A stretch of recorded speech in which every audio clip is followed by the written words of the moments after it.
പാലക്കാട് മീനാക്ഷിപുരത്ത് വീടിന് മുന്നിൽ നിർത്തിയിട്ടിരുന്ന ഇരുചക്ര വാഹനത്തിന് തീയിട്ടു.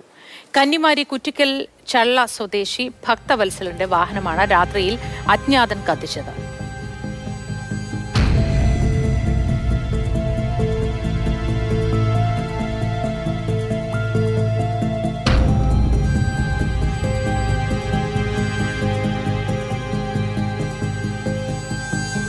നിതിൻ തോമസ് വിവരങ്ങളുമായി ചേരുന്നു. Nithin, good morning. ഇത് എന്തെങ്കിലും തരത്തിലുള്ള വൈരാഗ്യത്തിന്റെ പുറത്തോ മറ്റോ ആണോ ഇത്തരത്തിൽ ഒരു കാര്യം ചെയ്തത്? വിശദാംശങ്ങൾ എന്തെങ്കിലും പുറത്തു വന്നിട്ടുണ്ടോ? പോലീസിന്റെ ഭാഗത്തു നിന്നുള്ളൊരു വിശദീകരണമോ മറ്റോ?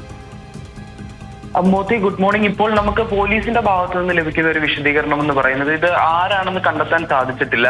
ഇപ്പം നമ്മൾ ഈ ദൃശ്യങ്ങളിൽ കാണുന്ന പോലെ തന്നെ ഒരു അജ്ഞാതൻ വന്നു വരുന്നു, അതുപോലെ ഈ ബൈക്കിന് എന്തോ ദ്രാവകം ഒഴിക്കുന്നു, തീയിട്ടുന്നു.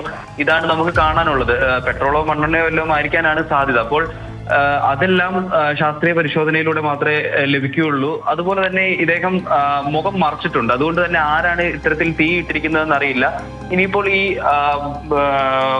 കന്നിമാരി കുറ്റിക്കൽ ചള്ള സ്വദേശി ഭക്തവത്സലന്റെ വാഹനമാണ് ഇന്നലെ രാത്രി ഒരു 10:15 ഇത്തരത്തിൽ തീയിട്ടത്. അപ്പോൾ ഈ ഭക്തവത്സലിനെ ഏതെങ്കിലും തരത്തിലുള്ള മുൻവൈരാഗ്യമുള്ള ആളുകൾ എന്തെങ്കിലും ഉണ്ടോ, അത്തരത്തിലുള്ള അന്വേഷണമൊക്കെ നടന്നെങ്കിൽ മാത്രമേ ആരാണ് ഇത് ചെയ്തത് എന്നുള്ള കാര്യം വെളിവാകുള്ളൂ. അപ്പോൾ ശരി നിതിൻ, ഏതായാലും ആളിനെ മനസ്സിലായിട്ടില്ല, അതിലേക്ക് എത്തിയിട്ടില്ല എന്നാണ് പോലീസ് നൽകുന്ന വിശദീകരണം. നിതിൻ തോമസാണ് വിവരങ്ങൾ നൽകിയത്.